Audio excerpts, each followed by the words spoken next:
There's another thing that we can talk about here, Dennis, a little thing we like to call polls.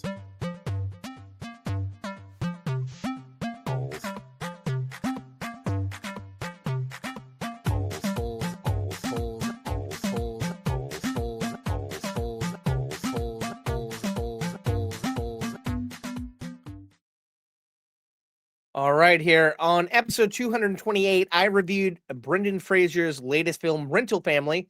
So I wanted to know what the Toasties' favorite non-mummy related Brendan Fraser film was out of Encino Man, Blast from the Past, Bedazzled, and Monkey Bone were. Earlier films, but classics in their own rights. I want to hear what you say first, because I already, as soon as you said the title of one of them, that was already my choice. I'm fairly certain it involves an old friend of the show, some warm Dr. Pepper for you. But for me, it's a toss-up. As a kid, I loved Monkey Bone because I loved the claymation monkey by Chris Kattan. But the one I always went back to was fucking Bedazzled, man. That movie just worked on so many levels for me.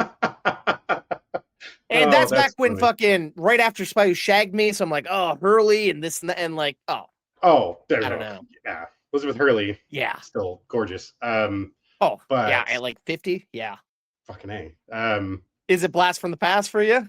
Oh fuck yeah, of course. Absolutely, it's Blast from the Past. I still love that movie. It is ridiculous, and I know I get it's not a very good movie, but it's so. But it is. It has a charm and likability. Yes. All the cast does such a good job. It's fun to go back and watch again every once in a while. There's seeing the world through eyes like that. It's people. It reminds you of things, of just appreciating the things that you have and the people around you and stuff. And I like the perspective offered in that film. And I think they did a great job. Do you think that, like, I don't know, you play the games and whatnot, but for me, it seems like possible that fucking Fallout might have been inspired by Blast from the Past because they're down in those bunkers and then they realize the world's a little bit different, or is that too far off the stretch? The first Fallout game came out before Blast from the Past did, but there's several sourced, like there are other films that were that were inspired, or that then inspired Fallout. Okay. Mad Max, obviously. What is it? A Boy and His Dog. Okay. There. Oh God, what's it called? Cherry 2000, or something like that. Really cheesy, but sure, but entertaining. Sci-fi. Kind of retro. Yeah, exactly. There's a lot of elements, but I get what you're saying though. I could see that kind of with the show, like some of the show, those elements, but like the whole franchise itself draws from a Stephen King. Oh my God, The Stand.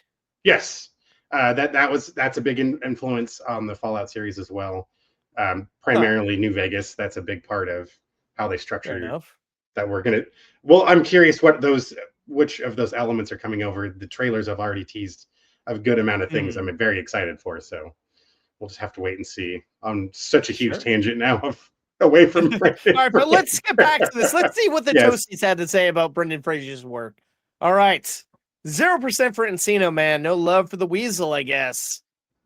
0% for Blast from the Past. Oh, not a surprise. 0% for Bedazzled. 100% for Monkey Bone, a movie I didn't think anyone gave a fuck about but me. Wow. I'm surprised by this one. I kind of thought it was going to be Bedazzled that took a bulk of the votes. So I'm surprised. Yeah, I'm surprised, man. Huh. But it's interesting. Right. Yeah. Chris Kattan. All right. Still live on. Don't you worry. Hell yeah. All right. I reviewed on episode 228 the latest Chloe Zhao film, Hamnet, which is about William Shakespeare. And I think I mentioned I don't give a fuck about Shakespeare. I don't know about Hamlet because I'm ignorant and I don't understand the whole Shakespearean language and whatnot.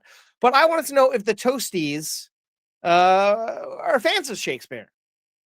Where do you land on Shakespeare? I know he has a reverence and respect, but do you fuck with Shakespeare? I've liked his works. In high school, I enjoyed reading his plays, the dramas and the comedies. But it's kind of a little bit of sprinkling of everything, but I don't necessarily like go out of my way to go see plays that are still performed, but I have seen a few. Sure. I've shit Midsummer Night's Dream a couple times, but no, I would say like it's funny enough. Been rewatching.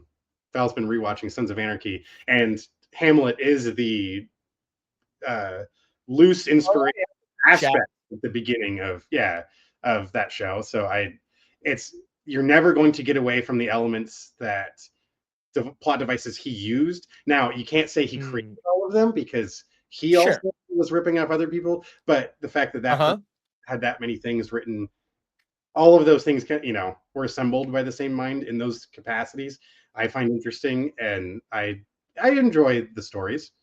Yeah, I don't think that's going away. Yeah. All right. So let's find out what the audience had to say. The old 2 season X. 0% for no, so I'm in the minority. Of course, 100% for yes. So it's good to see people still care about the classics. I'm just a jaded fuck who is about the current state of films and whatnot, and I don't get to the theater as often as I should.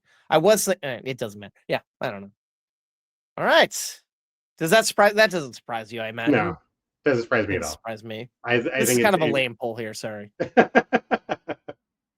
It was this or the Jonas Brothers, and I'm like, ooh, should have done that would have had. I was going to say that would have had an interesting reaction too. I'd imagine. All right, well, let's go over. I can give the results here. I'll read what we got for the Jonas Brothers polls. All right, let's see here. Let's see. All right, so who's your favorite Jonas Brothers out of Joe, Nick, Kevin, and Frankie? I don't know any of these guys besides the ones that are movies, but who's your favorite Jonas brother, Dennis? I don't fucking know. I did like that joke in the movie about not Nick or Joe. That was yeah. Sorry, Kevin. You're kind of the butt of that end. But yeah, it's I don't know. I feel like I hear about Joe Jonas the most. Or I mean, I'll Nick's skip got to some it. I'll give you good music though. When his solo shit, I don't mind it. Let's put it that way. But I can't like pick him out. Cool. Well, 0% for Joe, 0% for Nick, 0% for Frankie, 100% for Kevin. Kevin Jonas. The folks have spoken, folks. Good on you, Kevin Jonas. There you go. A name I didn't know existed until I did this poll. But there was that's that joke. You gotta see it. It's funny. I'm never gonna watch the movie, Dennis. But